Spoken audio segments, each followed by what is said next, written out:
Kali ini adalah kasus kondisi bayi yang kerdil, stunting. Sebenarnya bukan stunting, tapi dia kerdil karena secara alaminya, secara naturalnya dia mengalami kelainan pertumbuhan. Hanya kondisi bayi ini bisa hidup secara normal, dan banyak sekali tokoh-tokoh dalam dunia perfilman, Hollywood juga ada yang menjadi artis, banyak sekali, dan dia bisa hidup dengan normal.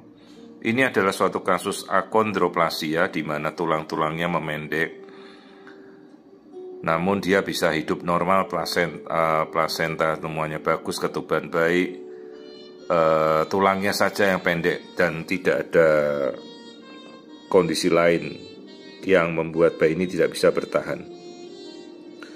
Perhatikan karakteristik dari wajah, memang bagian depan menonjol dahinya, namanya frontal bossing. Jadi istilah yang kita katakan frontal bossing ini dahi yang menonjol karena memang bentuk tubuhnya jadi pendek.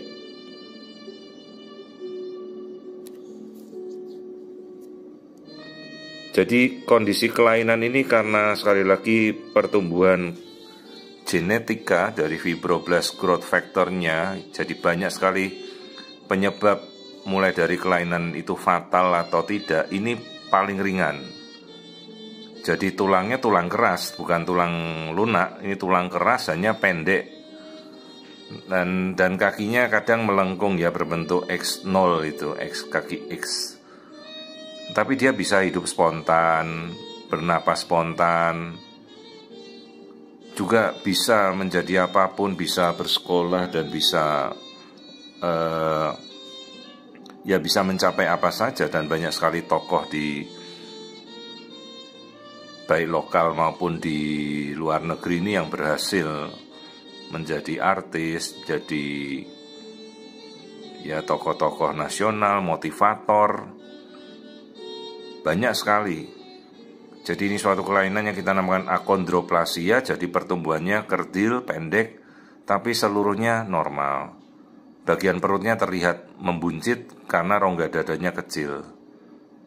Tulang hidungnya ada. Ini suatu kasus jadi akondroplasia, pertumbuhan genetika yang terganggu secara menyeluruh, jadi tulangnya pendek, tapi tulangnya tulang keras, tulangnya lurus. Namanya ini bentuk dadanya menyerupai dada lonceng. Tapi paru-parunya berkembang, jadi dia bisa hidup, menangis, bernapas biasa. Ini air ketubannya terlihat berlebihan karena proses saja, karena ya proses mencernanya jadi tidak terlalu banyak. Tapi bayi ini proses lain-lainnya berjalan dengan baik, sempurna. Jadi perhatikan ini lingkar dada berbanding dengan lingkar perutnya, kelihatan perutnya membuncit karena dadanya kecil. Jadi rasio torak berbanding abdomennya ini lebih lebar rongga perutnya dibandingkan rongga dada. Harusnya rasio torak abdomen ini 1:1. Jadi ini suatu kasus akondroplasia pada minggu ke-20, di mana postur tubuhnya pendek, kerdil. Secara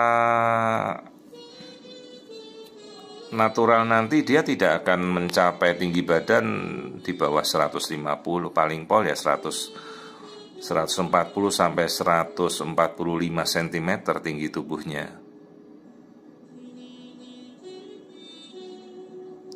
Jadi kasus akondroplasia ini, bayi ini bisa hidup normal, kecerdasan tidak terpengaruh, aktivitas fisik juga bisa kemana-mana, berjalan biasa, hanya memang dia keterbatasan fisik ya, karena pertumbuhannya sudah tidak akan bertambah lagi. Jadi meskipun tulang-tulangnya ini berkembang, tapi ya sudah tidak akan bertambah tinggi lewat dari 140 cm, itu sudah maksimal biasanya. Ini struktur otaknya juga, struktur otaknya baik, tidak ada kelainan apa-apa pada struktur otak.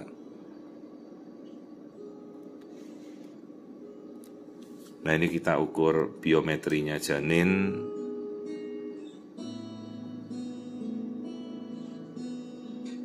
Jelas kepalanya terlihat lebih besar ya, karena bagian dadanya jadi kecil. Ini lingkar perutnya.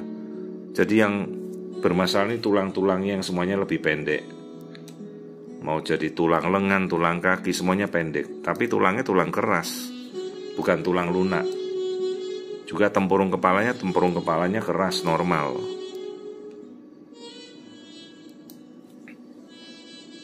Jadi kelainan akondroplasia ini, bayi ini bisa hidup normal. Hanya memang keterbatasan fisiknya, tinggi tubuhnya pendek. Namun tulang-tulangnya semuanya baik.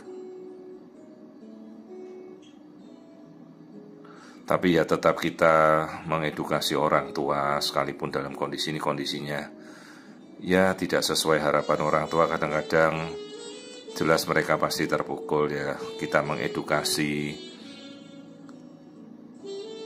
dan bagaimana kita nanti kelak mengarahkan mereka. Jika berulang, bisa perulangan 1% dalam kasus-kasus gangguan pertumbuhan seperti ini bisa terjadi kembali.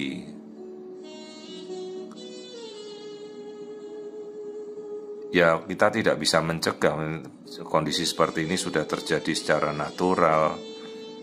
Baik mau kita bayi tabung pun, sampai kita memilih embrio pun, kita tidak bisa menghindarkan kasus seperti ini.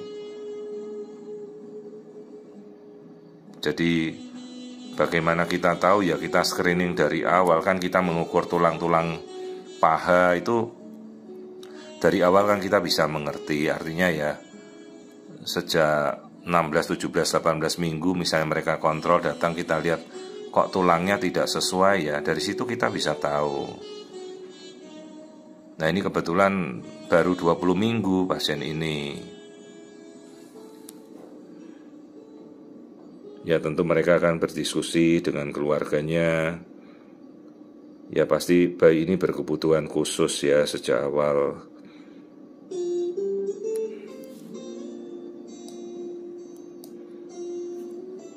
Nah, ini perhatikan kakinya. Kakinya pendek.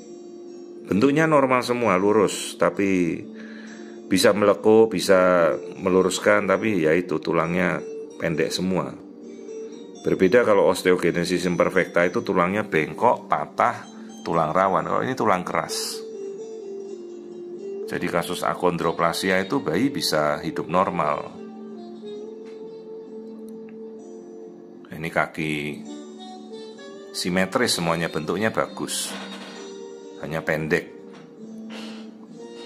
Jadi kasus akondroplasia ini bisa bertahan hidup. Juga tidak ada gangguan dari faktor usia, dia bisa hidup sampai tua,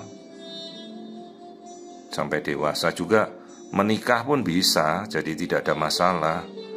Hanya kalau dia menikah, resiko genetikanya akan diturunkan pada anak berikutnya. Ini diturunkan secara genetik. Jadi mereka yang menikah sesama-sama akondroplasia, ya anaknya peluangnya untuk mengalami akondroplasia besar sekali. Tapi dia bisa menurunkan anak normal juga bisa. Hanya memang kita tidak bisa menseleksi genetika mereka. Harus ditelusuri dari jalur nenek moyang leluhurnya siapa yang membawa gitu. Nah, ini perhatikan janinnya, aktivitasnya normal, jadi dia bisa bergerak, dia bisa nanti bernapas biasa. Kelihatannya posturnya kelihatan kerdil. Bukan stunting ini, karena memang dari bawaannya dia tulang-tulangnya pendek semua. Bentuk wajahnya khas dia, seperti karena dahinya menonjol. Jadi ini kasus akondroplasia yang sebenarnya bisa hidup normal.